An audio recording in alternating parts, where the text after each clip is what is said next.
C'est l'histoire d'une route qui change de nom. On l'appelle chaussée de Bruxelles ou chaussée de Waterloo, on ne sait jamais trop, comme on a d'ailleurs du mal à savoir où l'on est réellement. On doit être probablement dans le Brabant flamand, je pense. Mais après Waterloo, ça devient... qu'est-ce que ça devient? Ça devient le Brabant wallon. Pourquoi? Qu'est-ce qui se passe? Parce qu'on hésite ici, on ne sait jamais. Ah ouais, mais la Belgique, c'est un pays surréaliste, monsieur. Ça, on peut même dire qu'on est peut-être sur Mars. Si au moins il n'est pas dans la Lune, l'automobiliste dispose d'un indice. Côté francophone, les poteaux de signalisation sont rouges et blancs. En Flandre, on les a repeints en jaune et noir, couleur de la région. Nous sommes à Rode-Saint-Genèse, ou plutôt Sint-Genesius-Rode, commune flamande qui sépare Bruxelles de la Wallonie. Et Rode a une autre particularité, tout y est bilingue parce que bien que situé en Flandre, la majorité de la population y est francophone.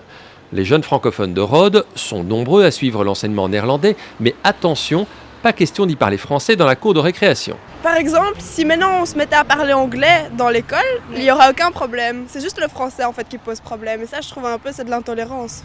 La bourgmestre de Rode, francophone elle aussi, se dit aujourd'hui confrontée à une autorité régionale flamande toujours plus tatillonne. L'objectif lui semble clair, dissuader les francophones de venir habiter ici. Pour acquérir un terrain dans des zones urbanistiques bien précises, vous êtes obligé soit d'habiter la commune depuis 6 ans, soit d'y travailler depuis un certain nombre d'années. Et vous ne pouvez pas venir ni de la région bruxelloise, ni de la région wallonne.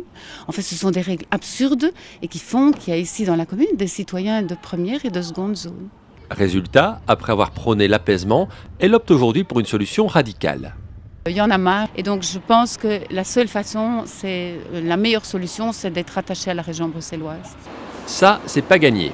Voici Siegfried Brack, une vedette de la télévision publique flamande. Il vient de rejoindre le parti nationaliste flamand, la N-VA, un parti donné favori aux élections et particulièrement intransigeant sur les frontières de la Flandre et qui ne croit plus en l'avenir de la Belgique. Les Flamands ont évolué vers le concept d'une nation flamande. Et donc, c'est ça que je conseillerais de faire la même chose à nos amis wallons. Flamands, wallons et Bruxelles dans tout ça. Bruxelles est l'épineuse question de ses frontières. Bruxelles séparée de la Wallonie par moins de 4 km de route à travers Rode-Saint-Genèse.